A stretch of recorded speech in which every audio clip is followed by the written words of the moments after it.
እንግዲህ እንደምታዩት ይሄን የመሰለ መሳላ ሰርተናል ማለት ነው። አያችሁት? ሩዛችን እዚህ ጋር ሰላጣችን ይሄን የመሰለ መሳላ በዚህ መልኩ ተሰራ ማለት ነው።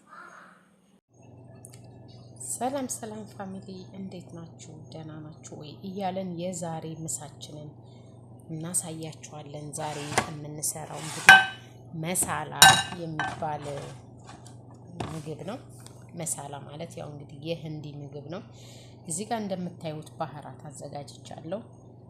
ነጭ ሽንኩርት፣ ቆንዶ በርበሬ ምናምን ሁሉንም ያው እንትሎች አዘጋጅቻለሁ። እዚህ ጋር ሽንኩርት ፈጭቻለሁ። እዚህ ጋር ደግሞ አጥንት የሌለው የዶሮ ስጋ ቆራርጫለሁ ማለት ነው። ከዛ ምን እናደርጋለን?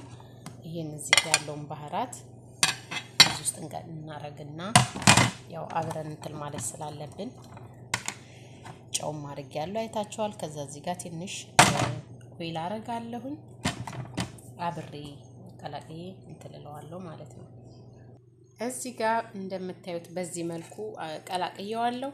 ያው ዝባዴ ትንሽ አላረኩም ነበረ። ትንሽ ዘባዴ አድርጌ ትንሽ ለአንድ ለ30 ደቂቃ እናስቀምጠዋለን ማለት ነው። በኋላ እንገናኝ። እሺ ፋሚሊ እንግዲህ እዚህ ጋር ቀደም እንዳሳየዋችሁ ሽንኩርቴን እንደዚህ ካልኩ በኋላ እዚህ ጋር የቆረጥኩት ቲማቲም አለ እሱን ጨምራለሁ ማለት ነው። አብሮ ያው ተለቅ አድርጌ የቆረጥኩት በኋላ ስለምፈጨው ነው።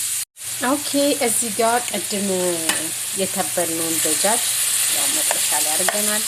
ዘይት ስላደረግን ዘይት መጠቀም አይጠበቅብንም እና እዚህ ጋር ኩሽናችን ላይ ደግሞ ያው ማጁን ቶማቲም እንጠቀማለን ትንሽ ከለሩ እንትን እንዲል እንደዚህ እና በዚህ መልኩ ይሄንን ካበሰልን በኋላ አሳያችኋለሁ። ኦኬ በዚህ መልኩ እንግዲህ ተፈይቶ ይሄን ይመስላል ስልሳችን።